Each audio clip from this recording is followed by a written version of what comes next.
रंजीत नाम का एक लड़का मुंबई शहर में नौकरी करता था, लेकिन उसे एक खबर मिलती है कि उसकी पत्नी रश्मि की तबीयत बहुत खराब है। ये खबर सुनते ही वो घबरा जाता है। मुझे फौरन ही निकलना होगा, पता नहीं रश्मि कैसी होगी। रंजीत रात 12 बजे की फ्लाइट की टिकट बुक कर लेता है। उसे जल्दी ही 9 बजे से पहले एयरपोर्ट पहुंचना था। रंजीत एक टैक्सी करता है और उसे एयरपोर्ट जाने के लिए कहता है। भैया, मेरी रात 12 बजे की फ्लाइट है, आप मुझे जल्दी ही एयरपोर्ट ले चलो। ये सुनते ही टैक्सी ड्राइवर रंजीत से कहता है, 12 बजे की फ्लाइट? अरे सर, मेरी मानो तो आप किसी और फ्लाइट में चले जाना। भैया, आप ये कैसी बातें कर रहे हो? मेरा आज ही पहुंचना बहुत जरूरी है। मेरी पत्नी की तबीयत बहुत खराब है और आप मुझे 12 बजे जाने से क्यों मना कर रहे हो? साहब, रात 12 बजे की फ्लाइट से कोई भी उस एयरपोर्ट से नहीं जाता है। नहीं जाता मतलब? साहब, कहते हैं जो कोई भी उस एयरपोर्ट से रात की फ्लाइट पकड़ता है वो वापस नहीं आता। ये सब अफवाहें हैं, बेकार की बातें हैं। मैं इन सब बेकार की बातों को नहीं मानता। अब जल्दी से सामान टैक्सी में रखो और मुझे एयरपोर्ट छोड़ दो प्लीज। साहब, मेरी बात मानो तो आप किसी और फ्लाइट से चले जाओ, पर इस फ्लाइट से भूल कर भी मत जाओ। मुझे देरी हो रही है और तुम बेकार की बातें करके मुझे परेशान कर रहे हो। साहब, मेरा काम आपको समझाना था, बाकी आपकी मर्जी। फिर ड्राइवर रंजीत का सारा सामान टैक्सी में रख उसे एयरपोर्ट की तरफ ले चलता है। बस अब समय से एयरपोर्ट पहुंच जाऊं। चलो, अच्छा है मैं समय से एयरपोर्ट पहुंच गया। अगर जरा भी देरी हो जाती तो मेरी फ्लाइट छूट जाती। रंजीत एयरपोर्ट के अंदर चला जाता है तो वो देखता है कि वहाँ पर कोई नहीं है। ये क्या, पूरा का पूरा एयरपोर्ट खाली पड़ा है? यहाँ तो एक आदमी भी नहीं है। रंजीत बोर्डिंग पास दिखाने के लिए काउंटर पर जाता है तो वहाँ भी उसे कोई दिखाई नहीं देता। तभी अचानक से पीछे से उसके कंधे पर किसी ने हाथ रखा। रंजीत पीछे मुड़कर देखता है तो उसे कोई दिखाई नहीं देता। पीछे तो कोई भी नहीं है, फिर मेरे कंधे पर हाथ किसने रखा?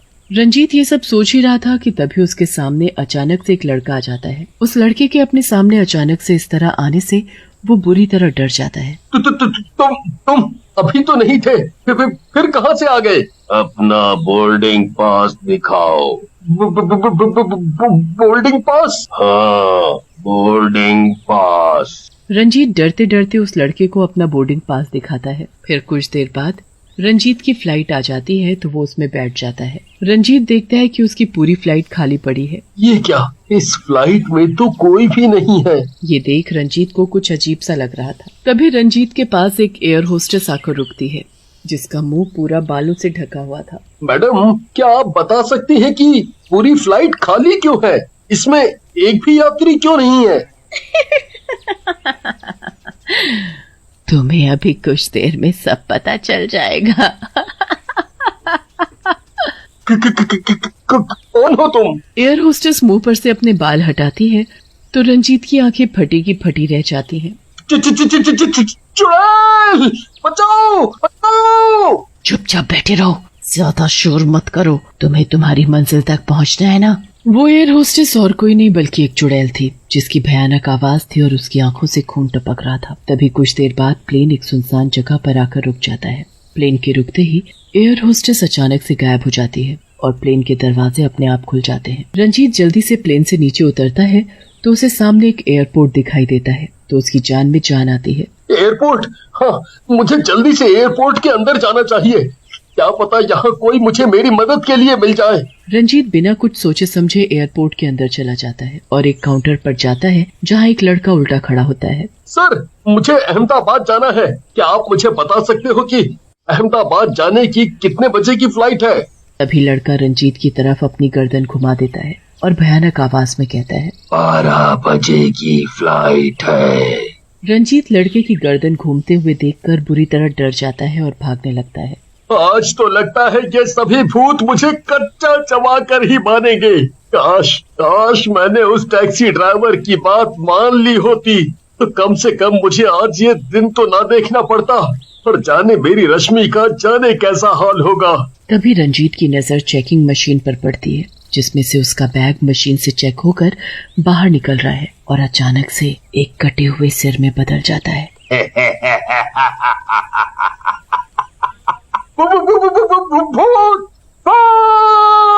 फिर देखते ही देखते वो कटा हुआ सिर गायब हो जाता है। बचाओ बचाओ, कोई बचाओ। रंजीत जोर जोर से ये सब चिल्लाते चिल्लाते बेहोश हो जाता है और कुछ देर बाद जब उसे होश आता है तो वो अपने आप को बिना सिर वाले आदमियों के बीच पाता है। भूत भूत।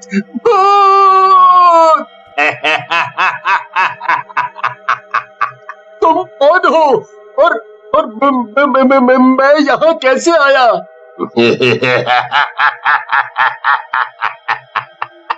आज बड़े दिनों बाद किसी इंसान का खून पीने के लिए मिलेगा, गरम गरम खून। अरे मेरी तो इसे देखकर लार ही टपकने लगी। सब्र कर सब्र, तुझे भी मिलेगा इसका गर्मा गर्म खून पीने को। मुझे छोड़ दो, मुझे जाने दो। और मुझे क्यों मारना चाहते हो? यहाँ तो सभी के सभी भूत हैं, कोई एक भी इंसान नहीं है। भूतों ने रंजीत को कसकर पकड़ रखा था। तभी रंजीत पूरी ताकत से उन भूतों से अपने आप को छुड़ा लेता है और भागने लगता है और जाकर एक बाथरूम में छुप जाता है। फिर वो नल खोलकर पानी से अपना मुंह धोने लगता है। मुंह धोते धोते अचानक नल से पानी की जगह खून निकलने लगता है। जब वो अपनी आंखें खोलकर देखता है तो उसके पूरे हाथों पर खून लगा हुआ था और जैसे ही रंजीत अपना चेहरा सामने शीशे में देखता है तो उसकी चीख निकल जाती है। खून खून। रंजीत का पूरा चेहरा खून में लथपथ था। तभी उसकी नजर सामने लगे शीशे पर पड़ती है। आओ मेरे पास आओ, मुझे तुम्हारा गर्मा गर्म खून पीना है।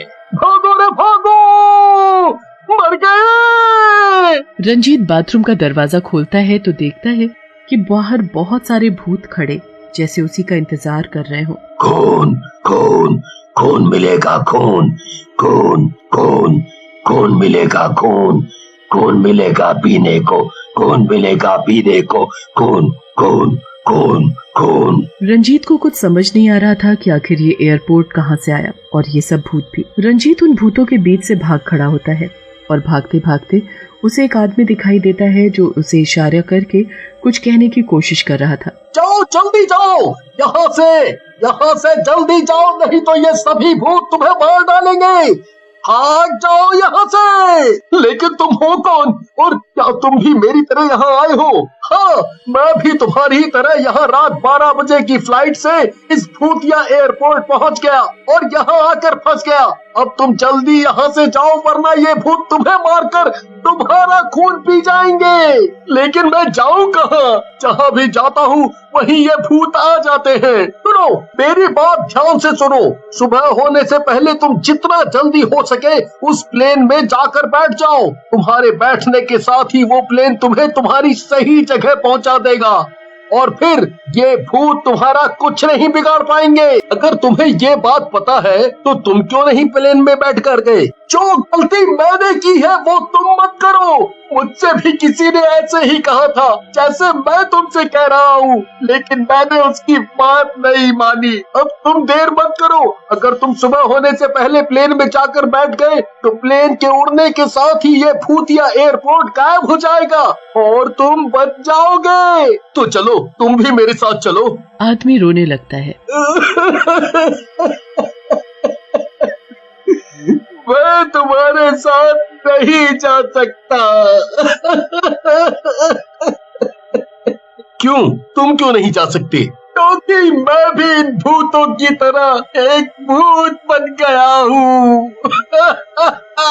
तभी वो आदमी भयानक आवाज में उसे प्लेन की ओर जाने के लिए कहता है। रंजीत बिना कुछ सोचे समझे जल्दी से प्लेन की तरफ भागता है। तभी अचानक से सभी भूत आ जाते हैं और उसकी तरफ बढ़ने लगते हैं। पकड़ो उसे, खून पीना है उसका, खून पकड़ो। अपनी ओर सभी भूतों को आता देख रंजीत दौड़कर प्लेन में बैठ जाता है। इतने में ही सुबह भी हो जाती है और फिर उसका प्लेन धीरे धीरे उड़ने लगता है। तभी अचानक से देखते ही देखते वो भूतिया एयरपोर्ट गायब हो जाता है और रंजीत सही सलामत अहमदाबाद पहुंच जाता है।